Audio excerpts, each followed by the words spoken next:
Hello, so in this lesson we're going to be looking at the After Effects interface and we're going to be focusing on the parts that we're going to be using to actually make our pop. Like I said earlier, we're not going to be looking at everything After Effects has to offer because we'd be here all day long.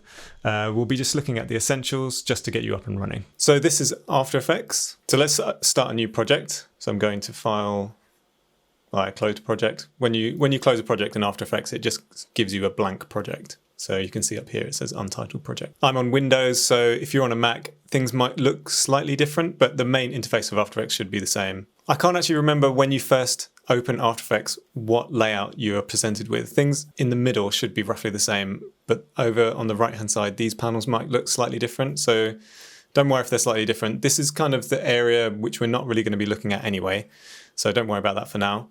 And if you want to get it to look like this, hopefully if you press default up here, these are all the different panel layouts that you can load out. You can even save your own one. I've got a Rust space there.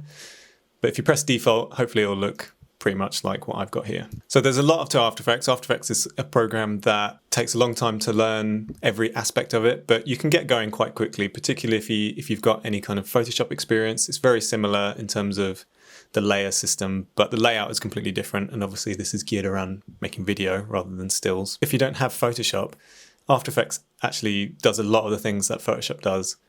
And in some ways, it does them in slightly different ways. In After Effects, things happen live, so you can change things more easily. In Photoshop, a lot of the effects and ways you might make masks and things like that are kind of irreversible. They're destructive. So once you've done something to a layer, you can't go back unless you undo. Whereas in After Effects, things tend to be a bit more live and editable, which makes them animatable as well. So that's kind of the main difference between After Effects and Photoshop, just as a point of reference for those of you that know Photoshop. So let's get into the interface.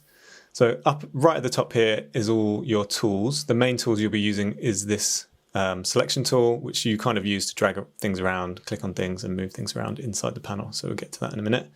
And the other ones we don't have to worry too much about. This one is kind of like the pan tool, there's a zoom tool. The next few things are kind of to do with 3D. This anchor point tool is very useful. And then there's your shape tools, pen tool and text tool. And then these are kind of brush tools and things which we're definitely not going to get into today. And these ones are roto tool and things. So these ones are a bit more advanced and they're a bit more for compositing and advanced animation, so we're not going to get into any of that today. But the main ones we will be focusing on are the shape tools, because we're going to be making a shape layer, but we're not really going to be making complicated shapes, we're just kind of making lines. So we'll probably use the pen tool, and if you were making shape like I did with the other pop animations, I think I made some circles and stuff, so those would be made using here. If you drop down this, we can't do it right now because we haven't got a composition open, but if you drop this down, you can select some different shapes. Okay, moving away from the tools, we've got the project window. This is another main window that you'll be using. Everything that you make in After Effects appears here. So if you import images or videos, they appear here. If you make a composition, which we'll be doing in a second, that appears here. Audio files, etc. Everything goes into this window here.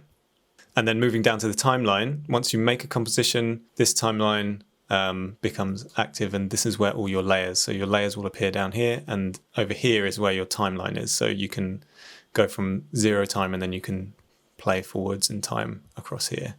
And there's various tools to zoom in and out and use this a bit better. And then in the middle here, the big window is where you can see all your things that you're making. So this is your main viewer. So it's a little bit confusing with the blank project. So let's make a composition and everything should be become a bit clearer. So that's a super quick rundown of what you see when you open After Effects. But like I said, the best way to understand it is probably just to get started. Well, in the next lesson, we'll be setting up our After Effects project and we'll be making a composition with all the settings we need to get started on our pop animation. So I'll see you there.